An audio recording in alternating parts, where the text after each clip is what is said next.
here tonight to talk about climate change, and what I'm here to do is just give you some of the facts and some of the consequences that a warmer climate might incur, and perhaps some of the things that you as individuals can do to provide a solution. Now, science predicts that if Greenland was to melt, we would see an increase in sea levels of 6 metres. So the people that are least able to deal with climate change, they're the people that live on islands and have huts, are the ones that will bear the brunt of that.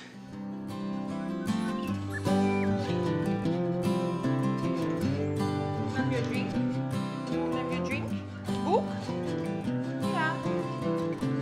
8:45 now. You need to be at the workshop by 11:30. I'm a mum. I have 3 children, 2 of my own and 1 foster child from New Guinea. What's that? What's that? I grew up in a little town of about 100 people, 50 k's away from Hamilton. I think I was about 17, and as all teenagers I was pretty keen to get out of the area, so I'd finished year 12 and I travelled on around Australia. I didn't want to be in a small town where there was, life was slower and people knew your business. Now that I'm 32, it's the very things that attracted me back here.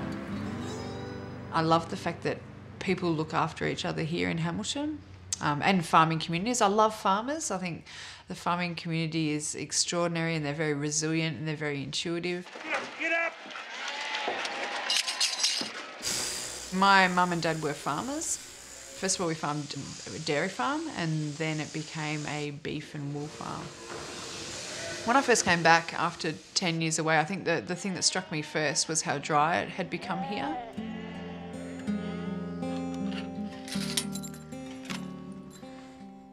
So this is the floodplains of the Wannon River, which is a really quite a substantial river system.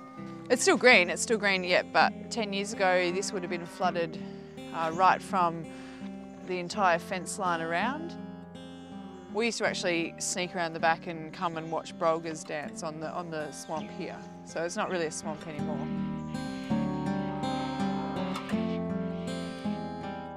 Do we need all this? Really hit home to me that perhaps there wouldn't be the childhood that I experienced available for my children.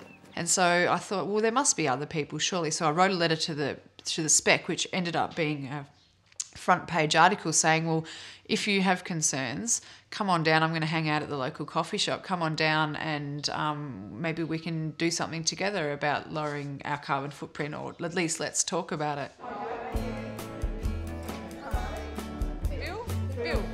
Lo and behold, 30 or 40 people turned up and signed up, and it was all sorts of people. It was plumbers and farmers and mothers and teenagers.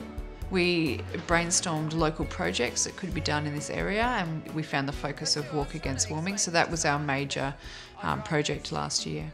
Our primary function is to keep out the leaders of our community and the community members themselves to keep out their leaders to reduce the carbon footprint of this area. That's the primary function of Future Makers. It's about preserving the future. We'll put these in. Yeah.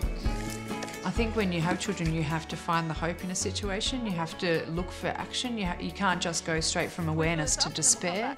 You have to pause in the middle and try and find a solution, because you owe it to children, and your children, everyone's children. The whole thing is watered through tank water, and we drink the tank water as well.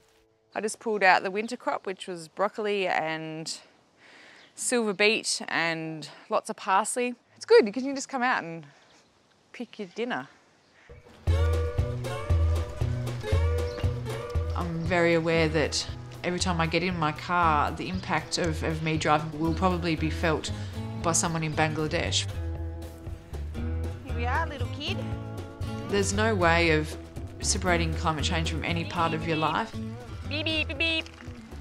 The difficult thing is that we have a carbon-based business that runs in a carbon-based industry, and so our job that we feel is to make things as efficient as possible. When we built Henry's Hydraulics, I rang up the power company and I said, I want to connect the power and I want 100% renewable, and they said, as a business you can only get 20%. And I was like, well, what's the go with that? Why is it that I can't have 100% renewable as a business? So Tony and I decided we would just get the power on in our individual names, and so we can have 100% renewable. But it seems a real shame to me that you have to go around the back way to get something done. Banksia marginata is one of our local ones, and it will cope with really tough conditions. None of the plants that I supply really need to be watered. Yeah. One of the things that we're doing is we're planting out all the gardens around our new premises with Indigenous natives. That's beautiful. That's the bulbini, and that's Mac. It would be a good one, and then just behind there are a few of the drooping shea oaks. I love shea oaks. I'm going to go and talk to a farmer who's got some test towers for a wind farm on his farm. We're really interested in helping out renewable energy in this area. We've had quite a bit of criticism because we're polluting the vista and things, but I just believe it has to happen. Well, Tom, really, my hat's off to you for being brave and doing it. And we have to use these green technologies, and I love wind farms. There is a community of people that are working on this issue. However, I still think that we're split down the middle. There's still those that are in complete denial, and there's those that are prepared to say, well, let's take some action on this. The thing that I really want to say to the people that live in this area is, if you don't know how beautiful this is, then you really need to take a good look at what you're surrounded by. It's so beautiful and it's so worth protecting.